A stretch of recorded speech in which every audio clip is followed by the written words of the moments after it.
সুপ্রিয় দর্শক, আমেরিকার অহংকার শেষ পর্যন্ত চূর্ণ বিচূর্ণ হলো। মধ্যপ্রাচ্যের বুকে দাও দাও করে জ্বলছে একের পর এক মার্কিন ঘাঁটি। পেন্টাগনের সব হিসাব উল্টে দিয়ে ইরান দেখালো তাদের আসল রূপ। মধ্যপ্রাচ্যের মানচিত্র বদলে দেওয়ার মতো এই হামলায় আসলে কি ঘটেছে, কেন বলা হচ্ছে এটি কেবল প্রতিশোধ নয়, বরং তার চেয়েও ভয়ঙ্কর কিছু। আগুনের গোলা আর সাইরেনের শব্দের আড়ালে লুকিয়ে থাকা সেই আসল সত্য জানাবো আজকের এই ভিডিওটিতে। প্রাপ্ত তথ্য বলছে এখনো পর্যন্ত প্রায় 135টি মিসাইল ছুড়েছে তেহরান। আর এই মিসাইলগুলোর লক্ষ্যবস্তু কোনো সাধারণ স্থাপনা নয়। ইরান এবার টার্গেট করেছে মধ্যপ্রাচ্যের 4টি মূল ঘাঁটিতে থাকা মার্কিন সামরিক স্থাপনাগুলোকে।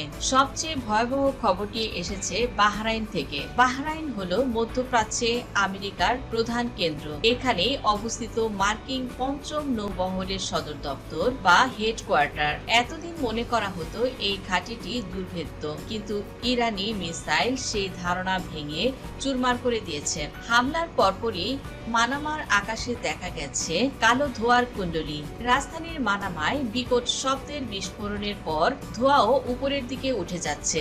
ইরান পরিষ্কার ভাষায় জানিয়ে দিয়েছে তাদের শক্তিশালী মিসাইল বহর সেখানে সফলভাবে আঘাত এনেছে। পরিস্থিতি এতটাই বেগতিক যে বাহরাইন সরকার সাধারণ মানুষকে ওই এলাকা থেকে সরিয়ে দিতে বাধ্য হয়েছে। অর্থাৎ আমেরিকার নাকের ডগাতে তাদের সবচেয়ে গুরুত্বপূর্ণ ঘাঁটিতে হামলা চালিয়ে ইরান বুঝিয়ে দিয়েছে তাদের হাত কতটা লম্বা। শুধু বাহরাইন নয়, একই সময়ে কুয়েত এবং সংযুক্ত আরব আমিরাতেও শোনা গেছে বিস্ফোরণের শব্দ। এ সমন্বিত হামলা প্রমাণ করে যে ইরান কোনো অপরিকল্পিত আক্রমণ চালায়নি। তারা একই সময়ে একাধিক ফ্রন্টে একাধিক দেশে অবস্থিত শত্রু ঘাঁটিতে আঘাত হানার ক্ষমতা রাখে। সবচেয়ে অবাক করা বিষয় হলো কাতারের ঘটনা। আমরা জানি যে কাতারে আমেরিকার বিশাল সামরিক উপস্থিতি রয়েছে এবং সেখানে রয়েছে বিশ্বের অন্যতম সেরা আকাশ প্রতিরক্ষা ব্যবস্থা, ডিফেন্স সিস্টেম। কিন্তু কাতার ভিত্তিক সংবাদ মাধ্যম আল জাজিরার বরাতে জানা যাচ্ছে কাতারের এই প্যাট্রিয়ট ব্যবস্থা ইরানের একটি মিসাইলও পুরোপুরি ঠেকাতে পারেনি বা ব্যর্থ হয়েছিল। কিছু ক্ষেত্রে হয়তো ঠেকিয়েছে, কিন্তু অনেকগুলোই লক্ষ্য ভেদ করেছে। এটি মার্কিন প্রযুক্তির জন্য এক বিশাল বড় চপেটাঘাত। এতদিন আমেরিকা তাদের মিত্রদের যে নিরাপত্তার গ্যারান্টি দিয়ে আসছিল, এই এক রাতে তা প্রশ্নের মুখে পড়ে গেল। এই হামলার ব্যাপকতা এতটাই বেশি ছিল যে আন্তর্জাতিক গণমাধ্যমগুলো একে তুমুল ক্ষয়ক্ষতি হিসেবে উল্লেখ করেছে। কাতার, কুয়েত এবং আরব আমিরাত এই 3টি দেশই তড়িঘড়ি করে তাদের আকাশ সীমা বন্ধ করে দিতে বাধ্য হয়েছে। ভাবা যায় যুদ্ধের পরিস্থিতি ঠিক কতটা ভয়াবহ হলে একটি দেশের পুরো আকাশ সীমাই বন্ধ করে দিতে হয়। আবু ধাবিতেও ইরানের ছোড়া বেশ কয়েকটি মিসাইল আঘাত এনেছে। আল জাজিরার তথ্য মতে সেখানে একজনের মৃত্যুর খবরও পাওয়া গেছে। আরব আমিরাত এই হামলাকে তাদের জাতীয় সার্বভৌমত্ব এবং আন্তর্জাতিক আইনের চরম লঙ্ঘন বলে চিৎকার করছে। কিন্তু ইরানের মিসাইল যখন পড়ছিল তখন তাদের প্রতিরোধ ব্যবস্থা কার্যত অসহায় ছিল। সৌদি আরবের রিয়াদ থেকেও বিস্ফোরণের শব্দ শোনা যাওয়ার খবর পাওয়া গেছে। মধ্যপ্রাচ্যের মোট 5টি মার্কিন ও তাদের মিত্র ঘাঁটিতে একযোগে আঘাত এনেছে তেহরান। এবার আসা যাক ইসরায়েলের কথায়। ইরান যখন বলছে তারা প্রতিশোধ নিচ্ছে, তখন ইসরায়েল বাদ যাবে তা কি হয়?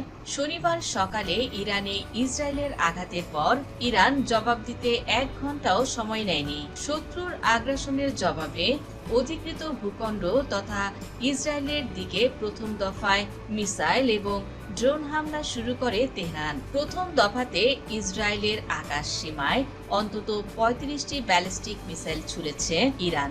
যদিও ইসরায়েল দাবি করে তাদের আয়রন ডোম সব ঠেকিয়ে দিয়েছে, কিন্তু এবারের চিত্র ছিল ভিন্ন। ভিডিও ফুটেজ এবং খবরে দেখা যাচ্ছে বেশ কিছু মিসাইল প্রতিহত করা গেলেও বেশিরভাগই তাদের লক্ষ্যবস্তুতে আঘাত আনে। ধ্বংসযজ্ঞের ভিডিও প্রকাশ করতে শুরু করেছে গণমাধ্যমগুলো। ইরানি মিসাইলের ভয়ে ইসরায়েলি জনগণের মধ্যে যে আতঙ্ক ছড়িয়ে পড়েছিল তা ছিল দেখার মতো। দিক বেদিক ছুটছিল সাধারণ মানুষ। হাসপাতাল থেকে শুরু করে শপিং মল, সব জায়গাতে ছিল হুলস্থুল কাণ্ড। নিরাপদ আশ্রয়ের খোঁজে মরিয়া হয়ে উঠেছিল ইহুদি জনগণ। বাংকারে বা আন্ডারগ্রাউন্ডে পার্কিং লটে আশ্রয় নেয়া ভীত সন্ত্রস্ত মানুষের মুখগুলোই বলে দিচ্ছিল ইরানের এই হামলা তাদের মনে ঠিক কতটা গভীর ভয়ের সৃষ্টি করেছিল। দেশ জুড়ে জাতীয় জরুরি অবস্থা ঘোষণা করা হয়েছিল অনেক আগেই। তবে এই হামলা কেবল শুরু বলে মনে করছেন বিশ্লেষকেরা। সামনে ইসরায়েল তথা পুরো মধ্যপ্রাচ্যের জন্য অপেক্ষা করছে আরো কঠিন সময়। ইরানের সর্বোচ্চ নেতা আয়াতুল্লাহ আলী খামেনি এই হামলার পর যে প্রতিক্রিয়া দেখিয়েছেন তা অত্যন্ত তাৎপর্যপূর্ণ। তিনি স্পষ্ট ভাষায় জানিয়ে দিয়েছেন তাদের প্রতিক্রিয়া হবে সীমাহীন। তেহরান বলছে তাদের বিরুদ্ধে যে কোনো বেইমানির জবাব হবে আরো ভয়ঙ্কর। একে তারা দেখছে সকল বিশ্বাসঘাতকের ডেরায় একযোগে আঘাত হিসেবে। ইরান নিজেকে মধ্যপ্রাচ্যের সিংহ হিসেবে জাহির করে বুঝিয়ে দিল তাদের খাটানো মানে বিপদ ডেকে আনা। এই হামলার একটি বিশেষ কৌশলগত দিক রয়েছে। ইরান কিন্তু শুধু এলোপাথারি মিসাইল ছোড়েনি, তারা টার্গেট করেছিল স্পেসিফিক লজিস্টিক হাব এবং কমান্ড সেন্টারগুলোকে। কাতারের আল উদদ বিমান ঘাঁটি, যা মধ্যপ্রাচ্যে মার্কিন উপস্থিতির অন্যতম বড় কেন্দ্র, সেখানেও ভয়াবহ হামলা চালানো হয়। রানওয়ে এবং জ্বালানি সংরক্ষণ এলাকায় আগুনের লেলিহান শিখা দেখা গেছে। এর মানে হলো ইরান চেয়েছে আমেরিকার বিমান উড্ডয়নের ক্ষমতা সাময়িকভাবে পঙ্গু করে দিতে। কুয়েতের আল সালিম বিমান ঘাঁটি, যেখানে আমেরিকান বিমান ঘাঁটির অসংখ্য বিমান মোতায়েন থাকে, সেখানেও আঘাত হানা হয়েছে। ইরান খুব ভালো করে জানে আকাশপথে আমেরিকার শক্তি বেশি, তাই তারা শুরুতে সেই শক্তিতে আঘাত হেনেছে। বিশ্লেষকদের মতে এটি কেবল প্রতিশোধ নয়, এটি একটি সিগন্যাল স্ট্রাইক বা সতর্ক বার্তা। ইরান তাদের বহুমুখী ক্ষেপণাস্ত্র এবং ড্রোন সক্ষমতার বার্তা ছড়িয়ে দিয়েছে। তারা দেখিয়ে দিল তাদের হাতে রয়েছে মধ্যম ও দূরপাল্লার ব্যালিস্টিক ক্ষেপণাস্ত্র, যা একই সময়ে একাধিক লক্ষ্যবস্তুতে নিখুঁতভাবে আঘাত হানতে সক্ষম। আমেরিকা এতদিন ভাবত তাদের ঘাঁটিগুলো নিরাপদ। ইরান প্রমাণ করলো তাদের কোনো ঘাঁটি মিসাইলের আওতার বাইরে নয়। এমনকি জর্ডানের ভেতরেও মিসাইল হামলার খবর পাওয়া গেছে, যা প্রমাণ করে ইরানের গোয়েন্দা তথ্য ঠিক কতটা নিখুঁত ছিল। তারা জানতো কারা তাদের বিরুদ্ধে ষড়যন্ত্রে লিপ্ত বা কারা লজিস্টিক সহায়তা দিচ্ছে। তেহরান দাবি করেছে যে দেশগুলো তাদের বিরুদ্ধে মার্কিন বা ইসরায়েলি বাহিনীকে সহায়তা করেছে তাদের সবাইকেই বৈধ লক্ষ্যবস্তু হিসেবে গণ্য করা হবে। সমুদ্র পথে ইরান তাদের শক্তির জানান দিয়েছে। বাহরাইনে পঞ্চম নৌবহরের অবকাঠামো ক্ষতিগ্রস্ত হওয়ার খবর সেই ইঙ্গিতই দেয়। আমেরিকার সাগরে নিরাপত্তা জোরদার করলেও বড় ধরনের অঘটন ঘটাতে পারে। এখন প্রশ্ন হলো, এই আগুন কি এখানেই থামবে নাকি পুরো অঞ্চলকে টেনে নিবে এক দীর্ঘস্থায়ী সংঘাতে? বিশ্ব তাকিয়ে আছে মধ্যপ্রাচ্যের দিকে। আমেরিকা তাদের মিত্রদের উপর এই হামলার জবাব কিভাবে দেবে? ইসরায়েল কি পাল্টা বড় কোনো পদক্ষেপ নেবে? তবে যাই হোক না কেন, এই সমন্বিত আঘাতে ইরান তার শক্তির ভারসাম্য বা ব্যালেন্স অফ পাওয়ার নিয়ে নতুন করে ভাবাতে বাধ্য করেছে বিশ্বকে। তারা প্রমাণ করেছে তাদের প্রতিক্রিয়া কেবলই দ্রুতই নয়, বরং অত্যন্ত সুদূর প্রসারী এবং কৌশলগত। মধ্যপ্রাচ্যের মানচিত্র হয়তো এখনই বদলাচ্ছে না, কিন্তু ক্ষমতার দম্ভ যে বদলে গেছে তা কিন্তু নিশ্চিত। আমেরিকা এবং ইসরায়েলের সুরক্ষা কবচ যে অভেদ্য নয় তা আজ প্রমাণিত হয়েছে।